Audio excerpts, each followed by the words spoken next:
अब तीसरी विधि है चाप लोच विधि, आर्क इलास्टिसिटी मेथड। जो चाप लोच होती क्या है, जब किसी मांग वक्र पर, ये मांग वक्र है डी डी, मांग रेखा पर दो भिन्न भिन्न बिंदुओं के मध्य बिंदु पर मांग की लोच ज्ञात की जाती है तो उसे मांग की चाप लोच कहते हैं। जैसे मान लो ये हमारा मांग की चाप लोच का सूत्र क्या है, elasticity is equal to Q X minus Q X one बटे Q X plus Q X one, इस सारे के बटे P X minus P X one बटे P X plus P X one. इसमें क्यू एक्स क्या है, प्रारंभिक मांग मात्रा, और क्यू एक्स वन क्या है, नई मांग मात्रा। इसी प्रकार पी एक्स क्या है, एक्स वस्तु की प्रारंभिक कीमत,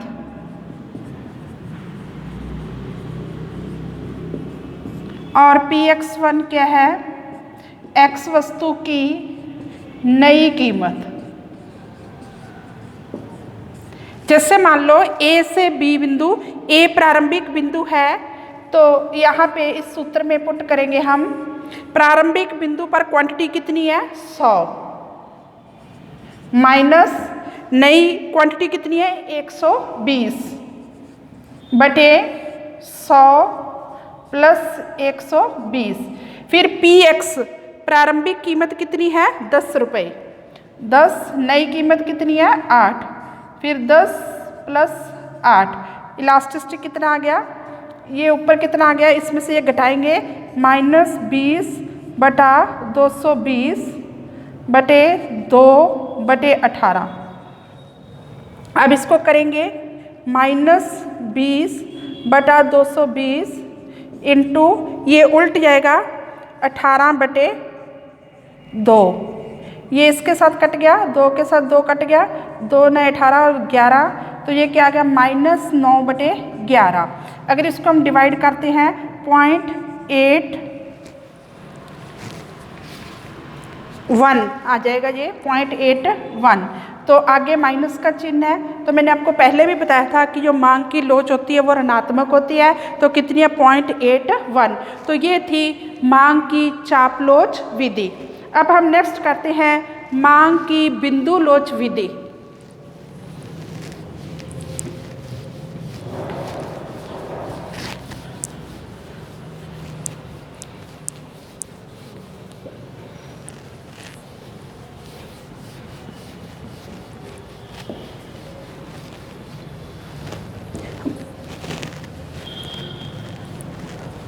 फोर्थ है मांग की बिंदु लोच विधि।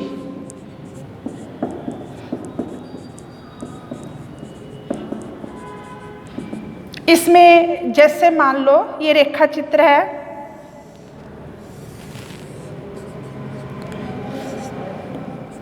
यहाँ पे प्राइस है, यहाँ क्वांटिटी, तो ये मांग वक्र है पी क्यू, इसके मध्य में जो बिंदु होगा, मान लो ये ए बिंदु है, ये बी बिंदु है और ये सी बिंदु है। तो इन बिंदुओं पर मांग की लोच क्या होगी, इसका सूत्र क्या है, मांग की लोच बराबर मांग रेखा का,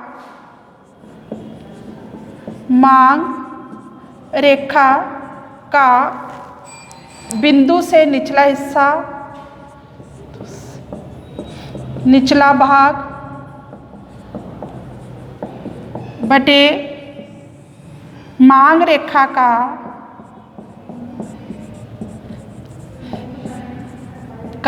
बिंदु से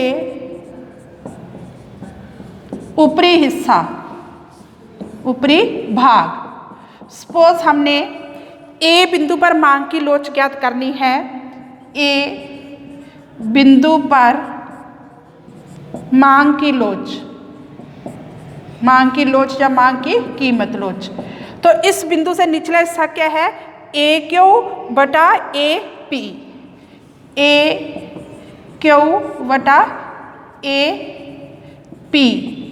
तो ये बराबर बराबर है क्योंकि इसके सेंटर में है, तो इलास्टिसिटी क्या होगी, एक के बराबर। अब हम करते हैं सी बिंदु पर मांग की लोच, तो क्या होगा, सी क्यू बटा सी पी, सी क्यू बटा सी पी। अब ये निचला हिस्सा कम है, ये बड़ा है, तो इलास्टिसिटी क्या होगी, लेस देन 1, क्योंकि ऊपरी संख्या कम है और निचला बड़ी रकम है, तो इलास्टिसिटी क्या होगी, 1 से कम।